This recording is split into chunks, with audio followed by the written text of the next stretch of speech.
प्रचंड प्रतिसाद शेतकरी बंधूभगिनींनी या शिवारखेडीला दिला। या शिवारखेडीमध्ये जे चैतन्य आज आपण पाहतोय याचा या ठिकाणी आपण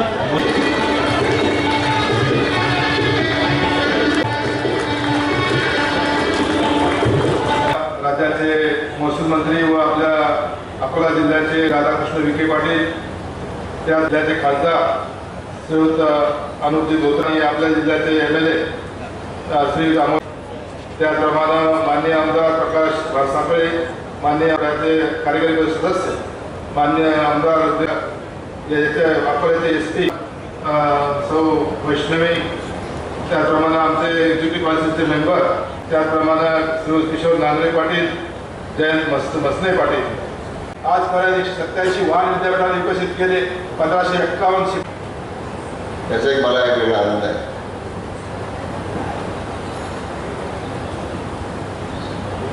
एका प्रकारे कृषी विद्यापीठानं या शिबिर फेरीचं आयोजन करून कृषी क्षेत्राचा आणि कृषी विकासाचा एक प्रकारचा जागर त्यांनी केलेला आहे।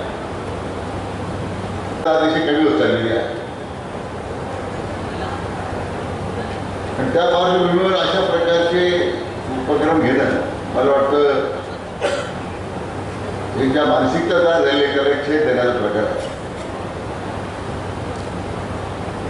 पण रोज कृषी क्षेत्रामध्ये असतं, पण ते तंत्रज्ञान आमच्या शेतकऱ्याला परवडणार आहे। खतं विकणाऱ्या कंपन्या असतील, औषधं विकणाऱ्या कंपन्या असतील, अवजार आणि त्याची वाजवी किंमत जी आहे त्याची किंमत ही वाजवी आहे, शेतकऱ्याला परवडणारी आहे। विद्यार्थ्याला माझी सूचना या निमित्तानं आहे की अशा या शिवारखेडीच्या निमित्तानं शेतकऱ्याला परवडेल अशा प्रकारचं तंत्रज्ञान विद्यापीठाने कंपनी विकसित केलं असेल ते आमच्या या शेतकऱ्याला शोकेस केलं पाहिजे। आणि म्हणून शेतकऱ्याच्या बांधापर्यंत जोपर्यंत आपण ते पोहोचत नाही तोपर्यंत त्याची बी त्या कंपन्यांच्या दृष्टीने तो सातत्याने करत असतो।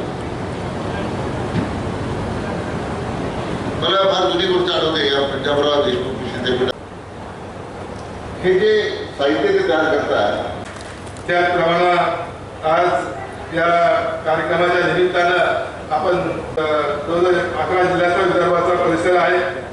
फाउंडेशन डेच्या निमित्तानं आपण दरवर्षी 1981 पासून शिवारखेडी त्या सुद्धा मागच्या वर्षी सुद्धा त्यांनी इच्छा व्यक्त केली, काही कारणामुळे येऊ